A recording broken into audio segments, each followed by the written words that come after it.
Doctor ortho Ayurvedic oil and capsule, अब दर्द भी घुटने टेकेगा। यूएन में भारत की दो चूक, कहा पाकिस्तान प्रायोजित आतंकवाद से सख्ती से निपटेंगे, सीमा पार आतंकवाद के खिलाफ कार्रवाई का है भारत को अधिकार। धन शोधन मामले में केरल के पूर्व मुख्यमंत्री पिनराई विजयन के घर ईडी का छापेमारी, राज्यभर में 12 ठिकानों पर ईडी की छापेमारी। ईडी ने 2024 में पीएमएलए के तहत दर्ज किया था केस। झारखंड में राज्यसभा चुनाव पर रार, जेएमएम ने चुनाव आयोग को लिखा पत्र, केंद्रीय एजेंसियों पर निगरानी की मांग, केयूई विधायकों पर अनैतिक दबाव बनाने की कोशिश।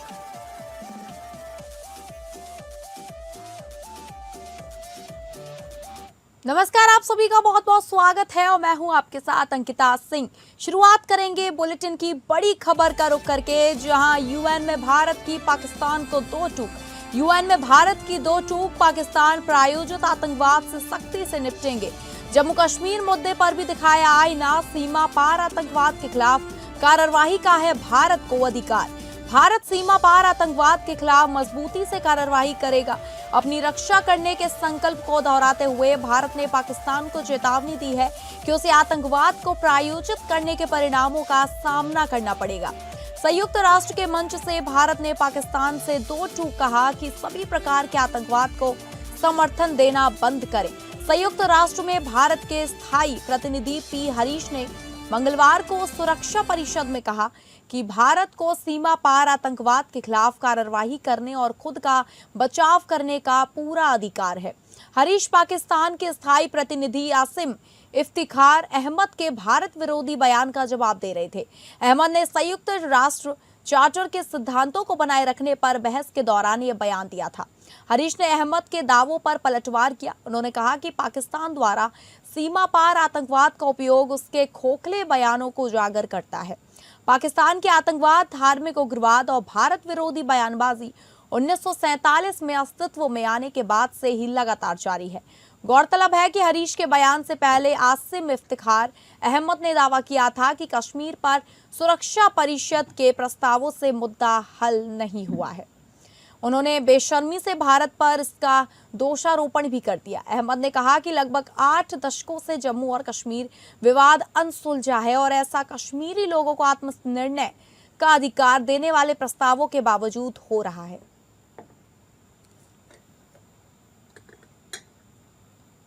Appropriately, in tune with our times, the UN Security Council must be a living instrument, not a fossil.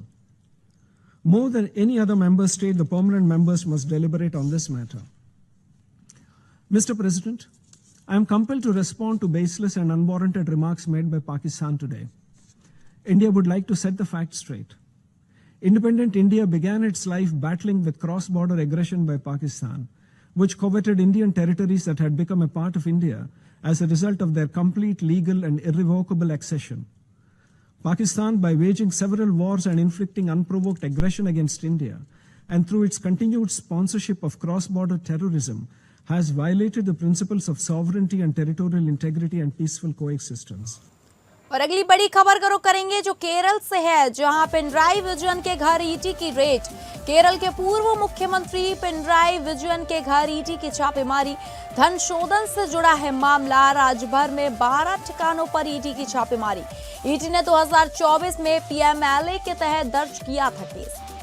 धन शोधन मामले में ईडी ने केरल के पूर्व मुख्यमंत्री विजयन के तिरुवनंतपुरम स्थित घर समेत राज्यभर में 12 ठिकानों पर छापेमारी की है। जांच सीएम आरएल द्वारा विजयन की बेटी टी वीना की कंपनी एक्स लॉजिस्टिक सॉल्यूशन को कथित तौर पर 1.72 करोड़ रुपए के भुगतान से जुड़ी है। प्रवर्तन निदेशालय ने कथित धन शोधन मामले में केरल के पूर्व मुख्यमंत्री पिनराई विजयन के तिरुवनंतपुरम स्थित आवास पर छापेमारी की। एजेंसी ने धन शोधन रोकथाम अधिनियम के तहत राज्यभर में कुल 12 ठिकानों पर एक साथ सर्च ऑपरेशन चलाए। इन छापों में राजधानी स्थित विजयन का किराए का घर भी शामिल रहा। ईडी की जांच निजी कंपनी सीएम आरएल और विजयन की बेटी टी वीना की कंपनी एक्लॉजिस्टिक सॉल्यूशन के बीच हुए कथित वित्तीय लेन देन से जुड़ी है। आरोप है कि 2018 से 2019 के बीच सीएमआरएल ने एक्सोलॉजिक सॉल्यूशन को करीब 1.72 करोड़ रुपए का भुगतान किया, जबकि आईटी कंपनी ने बदले में कोई सेवा नहीं दी। इसी कथित अवैध भुगतान को लेकर एजेंसी मनी लॉन्ड्रिंग एंगल से जांच कर रही है। इस मामले में ईडी ने 2024 में पीएमएलए के तहत केस दर्ज किया था।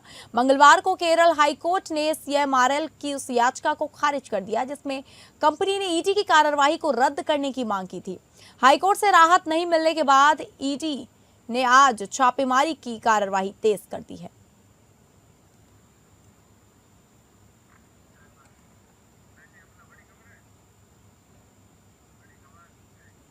और अगली बड़ी खबर का रुख करेंगे जो अमेठी से आ रही है, जहां अमेठी में सपा विधायक के घर पर हमला, सपा विधायक पर जानलेवा हमला, सपा विधायक महाराजी प्रजापति के घर पर दबंगों का हमला, लाठी डंडों से की घर वालों की पिटाई, मुख्यमंत्री से न्याय की गुहार, अखिलेश यादव से कार्रवाई की है मांग। आपको बता दें, अमेठी कोतवाली क्षेत्र के आवास विकास कॉलोनी स्थित विधायक महाराजी प्रजापति के आवास पर देर शाम करीब 8:30 बजे 2 दर्जन से अधिक दबंगों ने धावा बोल दिया। 2 स्कॉर्पियो और एक अन्य गाड़ियों से पहुंचे लाठी डंडों से लैस इन बदमाशों ने घर में मौजूद लोगों के साथ गाली गलौज और मारपीट की। विरोध करने पर उन्होंने कथित तौर पर विधायक की पिटाई भी कर दी और पूरे परिवार को जान से मारने की धमकी देते हुए मौके से फरार हो गए। शुरुआती जानकारी के अनुसार यह पूरा विवाद कुछ दिनों पहले सोशल मीडिया पर की गई एक टिप्पणी को लेकर हुआ है। घटना में शामिल सभी आरोपी समाजवादी पार्टी के नेता हैं और कार्यकर्ता बताए जा रहे हैं। घटना की सूचना मिलते ही अमेठी कोतवाली पुलिस तत्काल मौके पर पहुंची और मामले की जांच में जुट गई। तो दूसरी ओर इस हमले के बाद विधायक समर्थकों में जबरदस्त आक्रोश और बड़ी संख्या में समर्थक उनके आवास पर एकत्र हो गए हैं। विधायक के बेटे अनुराग प्रजापति ने इस मामले में अमेठी कोतवाली में तहरीर दी है। उन्होंने शेर बहादुर यादव, ब्रजेश यादव, जय सिंह प्रताप, बलराम यादव, अनुराग यादव, मनुपाल, विपिन यादव, राजेश यादव और शुभम यादव के खिलाफ नामजद शिकायत दर्ज कराई है। अनुराग प्रजापति ने मुख्यमंत्री से न्याय की गुहार लगाते हुए सपा मुखिया अखिलेश यादव से आरोपियों को तुरंत पार्टी से निष्कासित करने और उन पर कड़ी कार्रवाई करने की मांग की गई है। हाँ, मैं क्षेत्र में था। मेरे नौकर के माध्यम से सूचना प्राप्त हुआ कि 3-4 गाड़ियों से कम 20 से 25 लोग आए थे और गेट तोड़ने लगे, पिटपिटाने लगे और विधायिका जी का नाम लेते हुए, जो कि महिला है, नारी शक्ति का संबोधन है, उनका नाम लेते हुए, हमारे पिताजी का नाम लेते हुए, हमारे पूरे परिवार का नाम लेते हुए गाली देने लगे और जान से मारने की धमकी देने लगे। और हमारे बड़े भाई सुरेंद्र प्रजापति थे, जब उसका विरोध किए और उनका वीडियो बनाया तो उनसे हाथापाई की, उनका कॉलर पकड़े, उनसे जान से मारने की धमकी दिए। थाना अमेठी पुलिस को यह सूचना प्राप्त हुई कि अमेठी की विधायिका श्रीमती महाराजी प्रजापति के आवास विकास स्थित घर पर कुछ अराजक तत्व गाली गलौज मारपीट की घटना कारित कर रहे हैं। इस सूचना पर तत्काल कोतवाली अमेठी पुलिस पहुंची, तब तक अराजक तत्व भाग गए थे। जांच करने पर यह ज्ञात हुआ कि सोशल मीडिया पर विधायिका के समर्थक धीरज पाल व विपक्षी शेर बहादुर यादव के मध्य कमेंट्स को लेकर के विवाद हुआ था। उसी परिप्रेक्ष्य में आज ये झगड़ा हुआ है। विधायिका के परिजनों की तहरीर पर प्रथम सूचना दर्ज कर आवश्यक वैधानिक कार्रवाई की जा रही है। वहीं इस खबर की अधिक जानकारी के साथ हमारे संवाददाता विश्वा सिंह तिवारी हमारे साथ, माफ कीजिए, विश्वा मनी हमारे साथ जुड़ चुके हैं। विश्वा, आखिर सपा विधायक के घर पर जिस तरीके से हमला किया है, वो भी सपा समर्थकों ने, क्या वजह रही होगी इस हमले की? देखिए अंकिता, ये घटना पूरी तरीके से सोशल मीडिया पे कमेंट के लेकर हुआ था। इसमें जो है एक धीरज नाम का व्यक्ति है जो शेर बहादुर यदुवंशी के ऊपर जो है उसके फेसबुक के व्यक्तिगत कमेंट किया था। उसी को लेकर आपस में विवाद चल रहा था और रात 8:30 बजे जब विधायिका घर पर नहीं थी तो वो दबंगों द्वारा लमसम 35 लोग जो है मौके पे आए और जो है तांडव किए और जिसमें जो है इनके परिवार का कोई जो है वीडियो बना रहा था, उसको ये लोग मारे पीटे भी। तो जब विधायक के परिवार वापस आया जो है तो विधायक के लड़का अनुराग प्रजापति द्वारा अमेठी कोतवाली में 11 नामजद तथा 2 दर्जन अज्ञात व्यक्तियों के खिलाफ मुकदमा दर्ज कराया गया। पुलिस भी जो है सीसीटीवी फुटेज के आधार पर अपराधियों को ढूंढने में जुट गई है। ठीक है विश्वमणि, आपका बहुत बहुत धन्यवाद जानकारी साझा करने के लिए। और अगली बड़ी खबर को रुख करेंगे जो आ रही है झारखंड के रांची से, जहां रांची में राज्यसभा चुनाव पर जेएमएम ने चुनाव आयोग को लिखा पत्र, केंद्रीय एजेंसियों पर निगरानी की मांग, विधायकों पर अनैतिक दबाव बनाने की कोशिश। झारखंड में राज्यसभा चुनाव को लेकर सियासी हलचल तेज हो गई है। इस बीच झारखंड मुक्ति मोर्चा ने चुनाव आयोग से निष्पक्ष और पारदर्शी चुनाव सुनिश्चित कराने की मांग की है।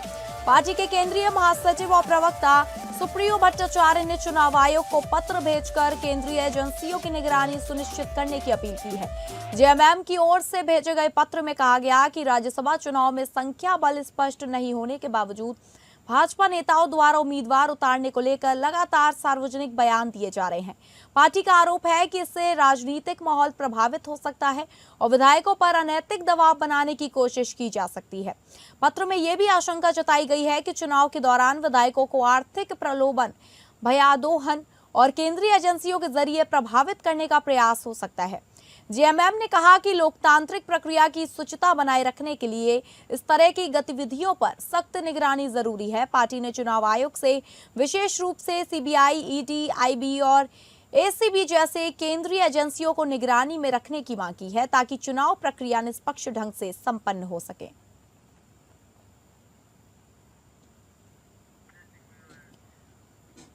वहीं इस खबर की अधिक जानकारी के साथ हमारे ब्यूरो हेड अजय सिंह हमारे साथ फोन लाइन पर जुड़ चुके हैं।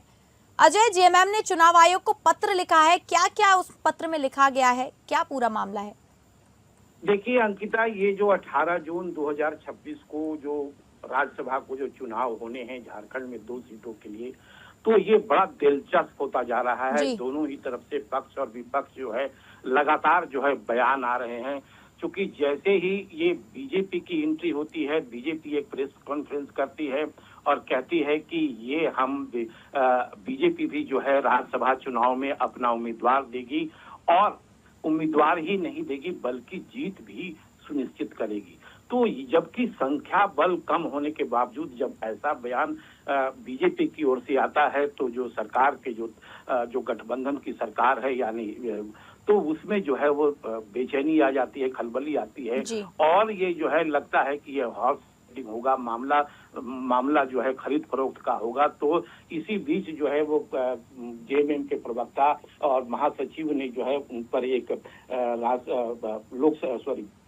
क्षमा करेंगे, ये चुनाव आयोग को एक पत्र लिखती है और कहती है कि ये जो है जो चुनाव है हमारे पास संख्या बल है, 56 विधायक हमारे साथ हैं।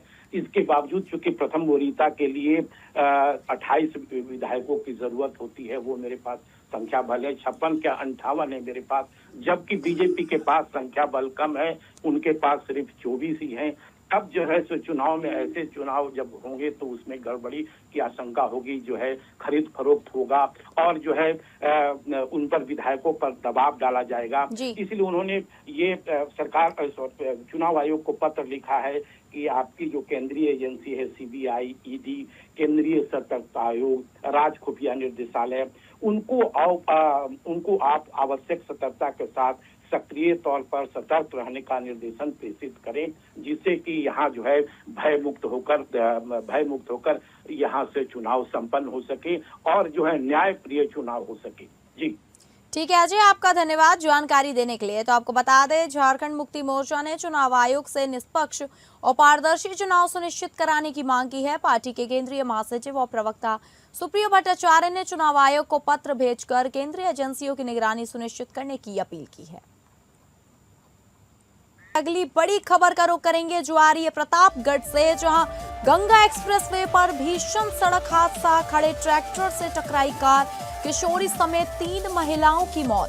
गंगा एक्सप्रेसवे पर एक दर्दनाक सड़क हादसा सामने आया है। दिल्ली से जौनपुर जा रही एक तेज रफ्तार कार एक्सप्रेसवे पर खड़े ट्रैक्टर से जा टकराई। हादसा इतना भीषण था कि किशोरी और 2 महिलाओं समेत 3 लोगों की मौके पर ही मौत हो गई, जबकि 5 अन्य लोग गंभीर रूप से घायल हो गए हैं। घटना सलवल थाना क्षेत्र के रसूलपुर गांव के पास हुई, जो प्रतापगढ़ और रायबरेली बॉर्डर क्षेत्र का बताया जा रहा है। हादसे के बाद मौके पर चीख पुकार मच गई। सूचना मिलते ही पुलिस और राहत टीम मौके पर पहुंची और घायलों को तुरंत सीएचसी संग्रामगढ़ में भर्ती कराया गया। बताया जा रहा है कि कार सवार परिवार दिल्ली से अपने घर जौनपुर लौट रहा था। घटना के बाद परिजनों में कोहराम मचा हुआ है।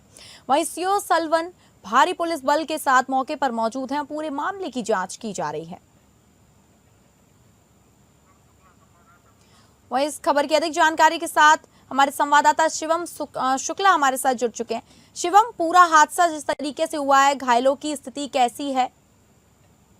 देखिए, मैं आपको बता दूं कि प्रतापगढ़ और रायबरेली के बॉर्डर में स्कॉर्पियो ट्रैक्टर ने टक्कर मार दिया, जिसमें से एक ही परिवार के 3 लोगों की मौत हो गई मौके पर और 5 लोग घायल बताए जा रहे हैं। भीषण सड़क हादसे में जो है कई 5 लोगों घायल होने के बाद मौके पर सलवन पुलिस पहुंची और इन्हें प्रतापगढ़ CHC संग्रामगढ़ CHC में पहुंचाया गया, जहां पर 4 लोगों को उपचार के लिए इन्हें रायबरेली एम्स में भेज दिया गया है। अभी वहाँ मामला एकदम नॉर्मल बताया जा रहा है, किसी प्रकार कोई वो नहीं है और कानून व्यवस्था पूरी तरीके से बना हुआ है। जी ठीक है शिवम, आपका धन्यवाद जानकारी देने के लिए। तो आपको बता दें, पुलिस बल के साथ मौके पर मौजूद हैं CO और पूरे मामले की जांच जारी है।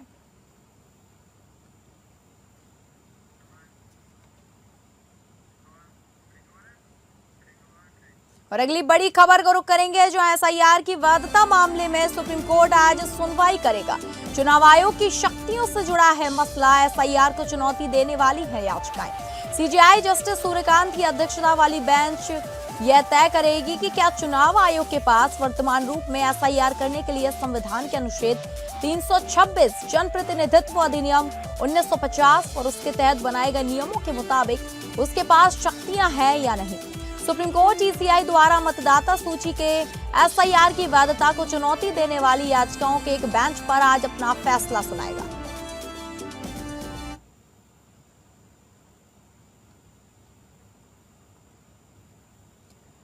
तो आपको बता दें, SIR की वैधता मामले में सुप्रीम कोर्ट आज अपना फैसला सुनाएगा।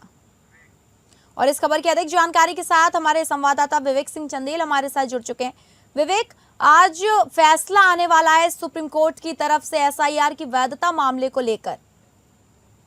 हाँ बिल्कुल, सुप्रीम कोर्ट आज ये तय करेगा कि क्या जो इलेक्शन कमीशन की तरफ से SIR जो शुरू किया गया था बिहार से चुनाव से पहले, क्या उसकी वैधता वो वैध है या नहीं है। क्योंकि जब इस मामले में इसकी चुनाव आयोग की इस SIR प्रक्रिया की वैधता को सवाल उठाया गया था, तो सुप्रीम कोर्ट इस मामले पर सुनवाई किया और कुछ संभावनाओं के साथ, यानी कि कुछ दिशा निर्देश के साथ ये SIR प्रक्रिया को रोक लगाने से मना कर दिया था और ये जरूर कहा था कि SIR प्रक्रिया को सुलभ कैसे बनाया जा सकता है, इस पर विचार किया जाए। हालांकि जो उसकी वैधता है उसको चुनौती देने वाली याचिकाओं पर लगातार उसने सुनवाई की और 29 दिनों तक की सुनवाई के बाद अपना फैसला सुरक्षित रख लिया था। अब इस SIR पर जो सुप्रीम कोर्ट का फैसला आएगा तो वो तय करेगा कि क्या इलेक्शन कमीशन जो SIR करा रहा है अनुच्छेद संविधान का अनुच्छेद 326 और पीपल ऑफ रिप्रेजेंटेटिव एक्ट जो 56 है उसके तहत क्या उसको ये अधिकार है कि वो स्पेशल इंटेंसिव रिवीजन करा सकता है या नहीं है। सवाल इस बात का, इस सवाल को तय करने के लिए सुप्रीम कोर्ट ने इस मामले पर सुनवाई की थी और सुनवाई करने के बाद अपना फैसला सुरक्षित रख लिया था। तो अब जब ये बिहार के अलावा पश्चिम बंगाल समेत अन्य राज्यों में जब SIR की बात हुई तो कोर्ट ने ये कहा था कि चूंकि बिहार में सबसे पहले इस मामले पर एक वैधता को चुनौती दी गई थी, इस वजह से अगर इस मामले को हम तय कर देते हैं तो ये सवाल अपने आप और राज्यों में जैसा कि तमिलनाडु, पश्चिम बंगाल और असम में स्पेशल रिवीजन हुआ था, उनके लिए कोई समस्या पैदा नहीं होगी। यही सोचते हुए सुप्रीम कोर्ट ने इस मामले पर हियरिंग सुनवाई की थी।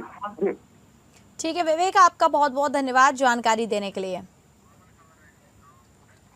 और अगली खबर का रुख करेंगे जो महाराष्ट्र से है, जहां महाराष्ट्र की नई उप मुख्यमंत्री सुनेत्रा पवार को वित्त और नियोजन जैसे अहम विभाग नहीं मिलने से राजनीतिक गलियारों में चर्चाएं तेज हो गई हैं। मुख्यमंत्री देवेंद्र फडणवीस ने यह दोनों महत्वपूर्ण विभाग अपने पास रखे हैं, जबकि सुनेत्रा पवार को एक्साइज, खेल एवं युवक कल्याण और अल्पसंख्यक विकास जैसे विभाग सौंपे गए हैं। सवाल उठ रहे हैं कि क्या यह सिर्फ प्रशासनिक फैसला है या फिर इसके पीछे सत्ता संतुलन की बड़ी राजनीति छिपी है।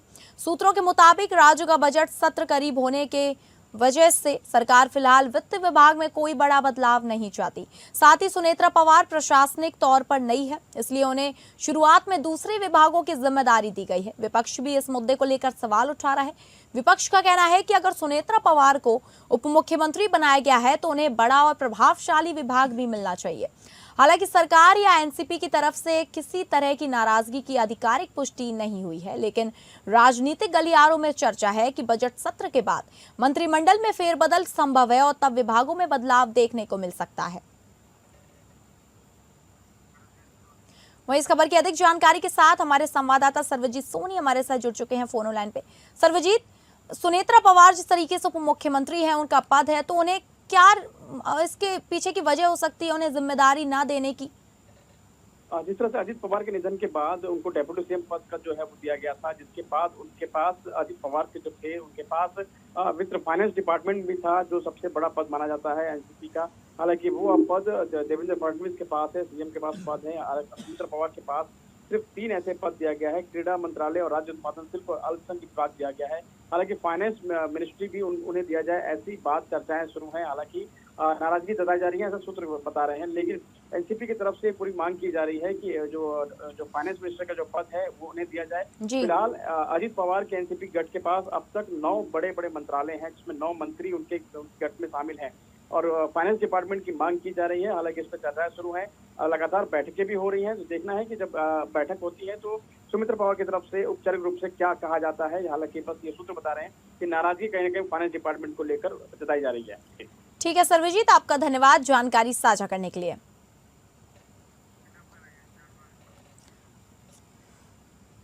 तो फिलहाल इस बुलेटिन में इतना ही। नमस्कार।